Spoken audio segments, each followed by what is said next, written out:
Magandang araw po, welcome po sa aking channel, Log9 TV. Patalasasan po, meron po ba kayong mga properties na napapabayaan or non-performing assets? Plan nyo yung ibenta, pero wala kayong oras sa pagbibenta nito.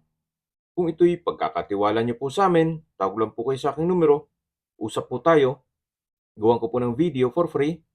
Yes, libre po, wala po kayong babayaran. Tutulungan pa namin kayong mabenta ang inyong property. Kami na po bala sa marketing, sa boosting or paid ads. Even sa tripping, hindi na po kayo mapapagod sa pag-entertain ng mga buyers. Kami na po bala sa lahat. Tawag lang po kayo. Nandito po tayo ngayon sa Amadeo, Cavite kung saan meron po tayong bagong video presentation. Isang residential property na may lot area ng 1,929 square meters. Ito po'y titulado, buhay po ang may-ari, kaya wala po kayong maging problema sa documentation o sa transfer ng title. Ito po yung property line, itong binabaybay natin. Ito pong side ng may steel na structure, yan po yung property yung binibenta mismo. Ito pong kabilang side ay hindi na po kasama yan. Pero ang plano ni owner ay lalagyan po ng bako dito.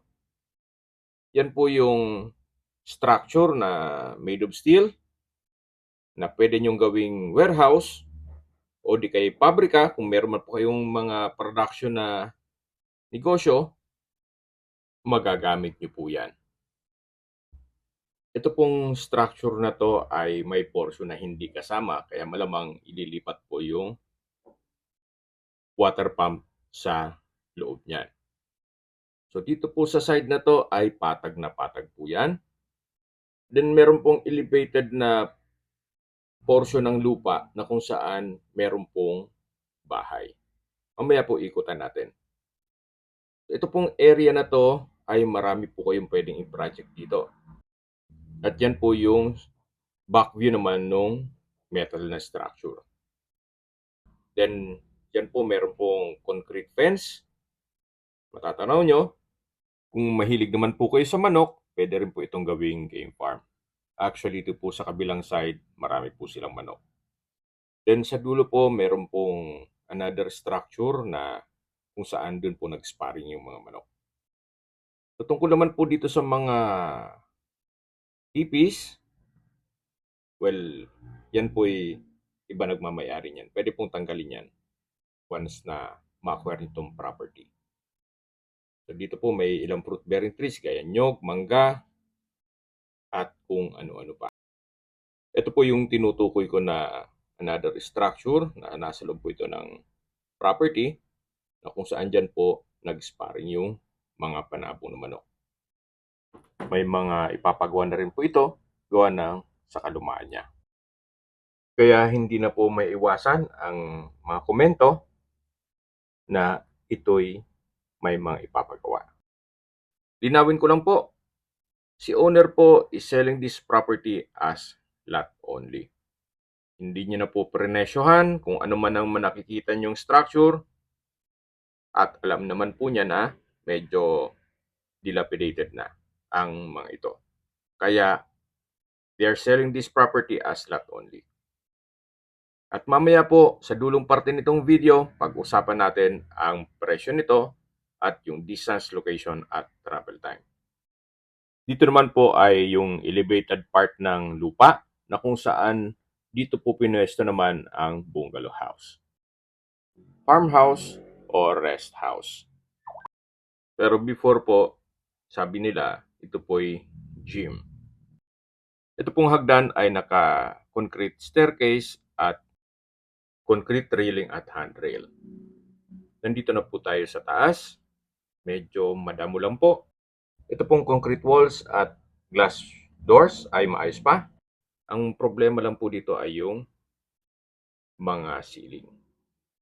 Uulitin ko po, ito pong mga structure na to ay libre na. At mula po dito, matatanong naman ninyo yung buong property. Gawa ng elevated po itong napwesto nitong bahay.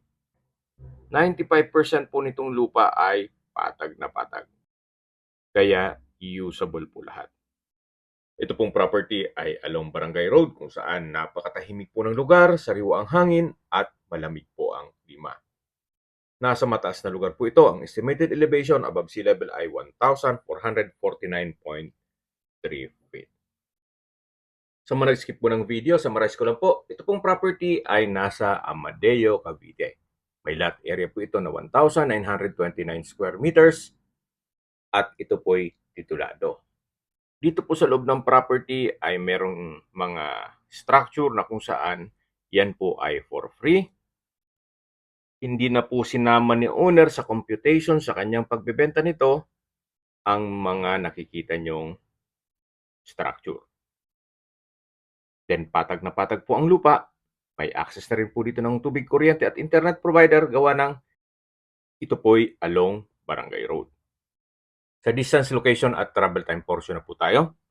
Mula po sa Crisanto de los Reyes Avenue o sa main highway kung saan nandun po ang Save More Market at Mercury Drugstore, ang distance is 850 meters at ang travel time is 3 minutes. Mula naman po sa Amadeo Public Market, ang distance is 1.5 kilometers at ang travel time is 5 minutes. Mula naman po sa Tagaytay Rotonda, ang distance is 9.8 kilometers at ang travel time is 14 minutes. Sa Tagaytay Rotonda po ay kumpleto na rin gaya ng malls, hotels, restaurants, banks, schools, church at hospital. Yan po yung lagi kong binabagit sa inyo na dapat niyo i-consider sa paghanap ng property, yung meron pong malapit na hospital. Hindi ko naman po sinasabing sakitin kayo, yan naman po ay for emergency purpose lang naman. At mula naman po sa Calac Silang Interchange, ang distance is 13.5 kilometers at ang travel time is 23 minutes. Mula naman po sa Manila o sa airport, ang distance is 53.5 kilometers at ang travel time is 1 hour and 43 minutes. Sa presyo na po tayo. Binebenta po ito ni owner sa halagang 15 million pesos. Kung may mga katanungan po kayo, tawag lang po kayo sa aking numero. At sa mga kababayan naman natin nasa ibang bansa, meron po akong Telegram sa mga iPhone user man may iMessage. Meron din pong Imo, Skype, Viber at WhatsApp. Same number lang po, 0917-316-3399. Sa mga nagtatanong naman po ng aming Facebook, meron po aming Facebook page na Nov9TV at Facebook Reels video. Meron din pong TikTok at Instagram.